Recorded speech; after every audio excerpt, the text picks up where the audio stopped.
तकरीबन 2 साल पहले कमल बांग्लादेश से भारत रोजगार के सिलसिले में आया था।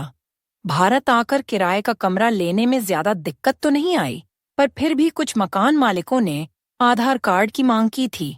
इसलिए बहुत जल्दी ही कमल की समझ में आ गया था कि भारत में आधार कार्ड का होना बहुत जरूरी है।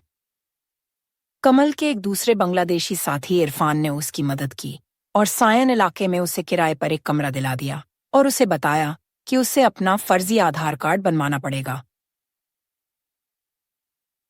नहीं तो कोई भी नौकरी पर नहीं रखेगा। फर्जी कागजात बनवाने की बात सुनकर कमल पहले तो घबराया, पर जब इरफान ने उसे भरोसा दिलाया कि यहां पर सब काम पैसे ले देकर हो जाते हैं, तो कमल बेफिक्र हो गया।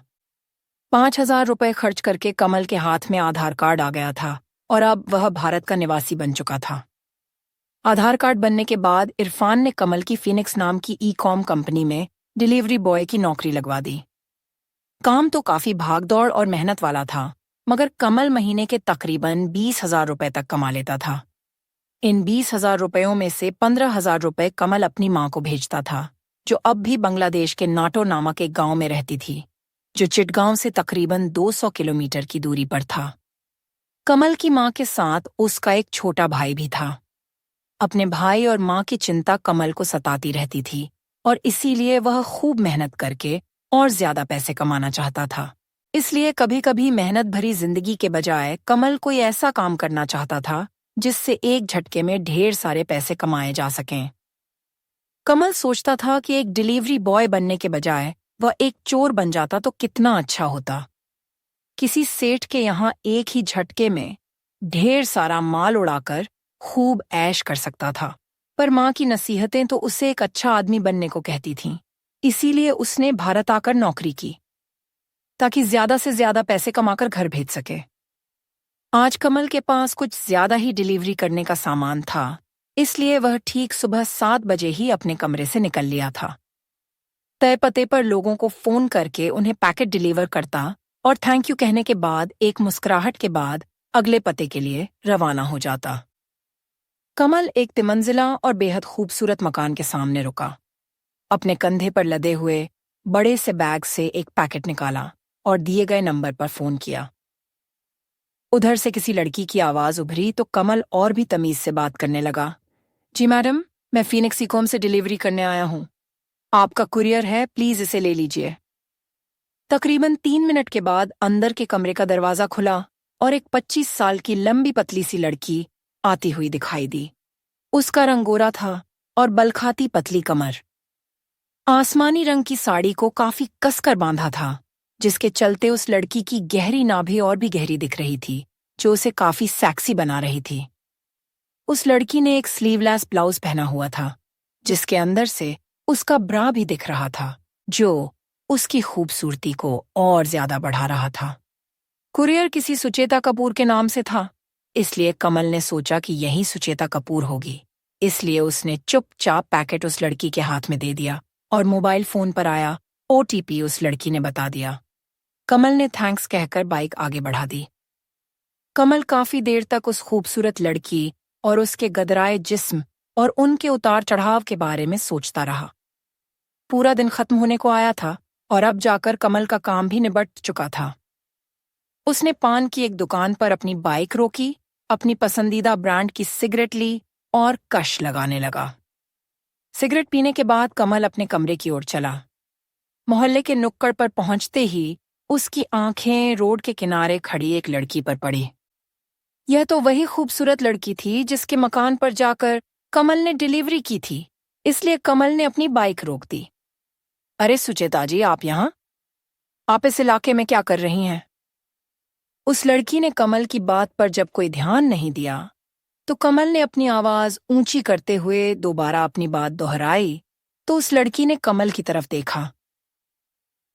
कमल ने जब सुबह की बात याद दिलाई तो वह लड़की जोर से हंसी और बोला, वह आलीशान घर मेरा नहीं है, बल्कि मैं तो उस घर में काम करती हूँ, और जिस मोबाइल पर ओटीपी आया था वह मेरी मैडम का ही मोबाइल था, जिसे उन्होंने मुझे ओटीपी बताने के लिए दिया था। कमल के लिए भरोसा करना मुश्किल हो रहा था कि इतनी अच्छी शक्ल सूरत और शानदार जिस्म की मालकिन किसी के घर में काम करती होगी। उसका नाम शोभा था। शोभा ने कमल को यह भी बताया कि वह इस मोहल्ले से आगे वाले मोहल्ले कुलकर्णी नगर में रहती हैं। बातों बातों में ही शोभा ने कमल से लिफ्ट मांग ली। बाइक पर उन दोनों में रास्ते भर बातें होती रहीं और बात करने के दौरान शोभा के उभार कमल की पीठ से बार बार सट जाते थे, जिससे कमल रोमांचित हुए बगैर नहीं रह पा रहा था। उन दोनों ने पहली मुलाकात में ही एक दूसरे के मोबाइल नंबर ले लिए और अगली सुबह से ही वे एक दूसरे को व्हाट्सएप पर गुड मॉर्निंग जैसे मैसेज भेजने लगे थे। और फिर शोभा का फोन आ जाता तो कमल अपना सारा काम रोककर उस रूप की रानी से दिल खोलकर बातें करने लगता। शोभा ने कमल को बताया था कि वह अब तक कुंवारी है, पर घर वाले जल्द ही उसकी शादी करना चाहते हैं, लेकिन वह तो अपनी मर्जी से शादी करना चाहती है। तो कैसा लड़का पसंद है तुम्हें? एक दिन कमल ने शोभा से पूछा। बिल्कुल तुम्हारे जैसा, शोभा ने जवाब दिया। ऐसा दिए भैया तो कमल का सीना और चौड़ा हो गया। वह खुश होकर अपना चेहरा बाइक के व्यू मिरर में देखने लगा। कुछ और दिन बीते तो कमल और शोभा एक दूसरे से मिलने भी लगे, कभी किसी पार्क में तो कभी किसी छोटे से रेस्टोरेंट में। पर इस तरह मिलने से उन दोनों को मजा नहीं आ रहा था, बल्कि वह चाहता था कि शोभा से किसी ऐसी जगह मिल सके जहां वह उसे किस कर सके और उसे अपनी बाहों में भर सके। जल्द ही कमल की यह मंशा भी शोभा ने पूरी कर दी। शोभा ने उसे बताया, कल मेरा जन्मदिन है और शास्त्री नगर वाले श्रीनेत्र निवास में रहने वाले लोग 2 दिन के लिए बाहर जा रहे हैं, इसलिए तुम ठीक 3 बजे वहां पहुंच जाना। पर क्यों? मैं उनके यहां आकर क्या करूंगा? कमल ने चौंक कर पूछा तो शोभा ने उसे बताया, ये बड़े लोग जब भी बाहर जाते हैं तो अपने घर की एक चाबी हमें दे जाते हैं, ताकि हम सफाई करने वाले लोग उनके घर को उनकी गैर हाजिरी में भी साफ रख सकें। सस्टेस। कमल के लिए इतना इशारा काफी था। अगले दिन अपना सारा काम 3 बजे तक निपटाकर कमल एक गिफ्ट लेकर शोभा के बताए पते पर पहुंच गया। शोभा कमल को सीधा बेडरूम में ले गई और उस खुशबूदार बेडरूम में घुसते ही कमल ने शोभा के नाजुक जिस्म को अपनी बाहों में भर लिया और ताबड़तोड़ चुम्मों की बारिश कर दी। शोभा भी कमल से किसी बेल की तरह लिपट गई थी। दोनों के हाथ एक दूसरे के जिस्म पर फिसल रहे थे और फिर कमल ने शोभा को उस बड़े से शानदार और मुलायम गद्दे पर पटक दिया और शोभा के बदन पर हावी होता चला गया। कुछ देर के बाद वे दोनों हांफते हुए एक दूसरे के जिस्म से अलग हो गए थे। उस दिन के बाद से कमल को खूबसूरत शोभा के जिस्म का ऐसा चस्का लगा कि वह आए दिन शोभा से पूछता कि क्या कोई मकान मालिक उसे अपने मकान की चाबी देकर नहीं गया है। अब जब भी कोई घर खाली मिलता तो वे दोनों उस घर में जमकर रंगरलियां मनाते। इस बीच कमल की मां का फोन बांग्लादेश से आया। उन्होंने कमल को वापस आ जाने के लिए कहा कि वे उसके बिना काफी अकेलापन महसूस कर रही हैं। पर कमल को तो यहाँ शोभा के रूप में एक परी मिल गई थी, जिसके प्रति कमल का प्रेम जाग चुका था और अब वह शोभा के साथ रंगरलियां मनाने के साथ साथ उसके प्रेम में भी पड़ चुका था और शादी भी करना चाहता था। उस दिन शोभा का फोन आया तो उसने कमल को बताया कि आज शाम को वह राजेंद्र नगर के घोरपड़े विला में आ जाए, क्योंकि घोरपड़े परिवार 2 दिन के लिए बाहर जा रहा है। शोभा ने कमल से आते वक्त अपना पसंदीदा मीठा गुलकंद वाला पान भी लाने को कहा। कमल बेसब्री से शाम का इंतजार कर रहा था। वह समय से थोड़ा पहले ही वहां पहुंच गया था जहां शोभा उसका इंतजार कर रही थी। काले रंग के स्लीवलेस ब्लाउज और पीले रंग की साड़ी में वह कयामत ढा रही थी। कमल को यकीन ही नहीं हो रहा था कि आने वाले कुछ समय में वह इस खूबसूरत औरत के नंगे बदन के साथ रंगरलियां मनाने वाला है।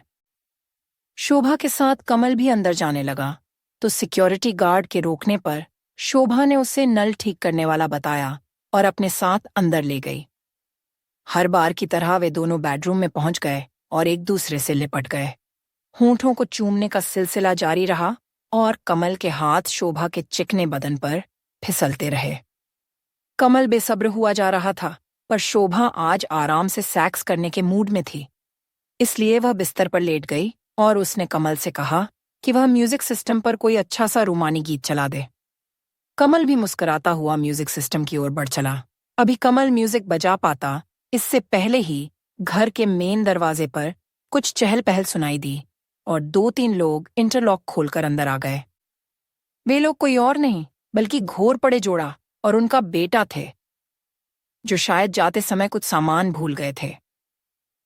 शोभा और कमल का खेल खराब हो चुका था, पर अभी तो हालात बदतर होने वाले थे। वे लोग कमल को देखकर शोर मचाने लगे और बेटे ने तुरंत पुलिस को फोन मिला दिया। कमल कुछ नहीं कह पाया। इसके बाद मिस्टर घोरपड़े ने शोभा को देखा। शोभा, जो इतनी देर में हालात को भांप गई थी, तुरंत बोलने लगी, साहब, मैं इसे नहीं जानती। मैं तो सफाई कर रही थी।